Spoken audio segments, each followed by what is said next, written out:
തെളിച്ചമേകാൻ പൊൻപുലർക്കാലം വെളിച്ചമാകും നുറുങ്ങുവെട്ടം പക്ഷിപരാഗം തെളിച്ചു കാട്ടും വരുന്നു ദൈവം മനസ്സിനുള്ളിൽ തിളക്കമേകിടാൻ,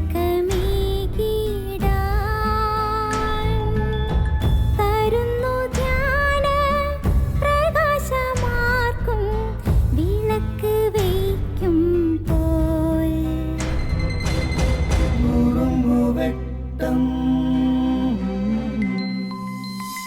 ഇറങ്ങിടട്ടെ ഹൃദന്തമെല്ലാം യുഗപ്രകാശത്താൽ. മറഞ്ഞിടട്ടെ മനാന്ധകാരം യുഗപ്രസാദത്താൽ. നുറുങ്ങുവെട്ടം.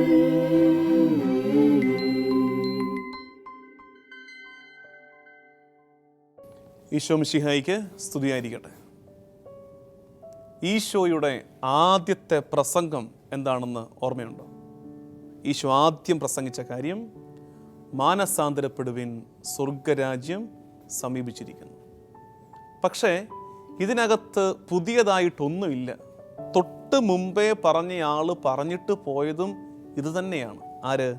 സ്നാപക യോഹന്നാൻ. അവൻ്റെ പ്രസംഗവും മാനസാന്തരപ്പെടുവിൻ, സ്വർഗരാജ്യം സമീപിച്ചിരിക്കുന്നു.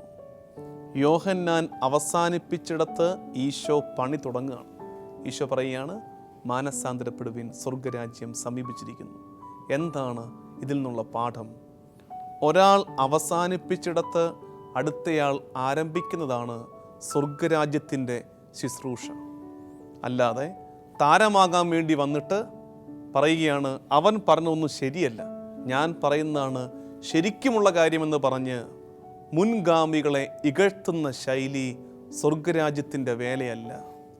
അതുകൊണ്ട് ഓർക്കണേ, നമുക്കൊക്കെ തുടർച്ച ആവശ്യമുണ്ട്. ചെയ്യുന്ന ശുശ്രൂഷകളിലെ തുടർച്ച ആവശ്യമുണ്ട്. യോഹന്നാൻ അവസാനിപ്പിച്ചിടത്ത് ഈശോ തുടങ്ങി. ഇനിയുമുണ്ട് മുന്നോട്ട്.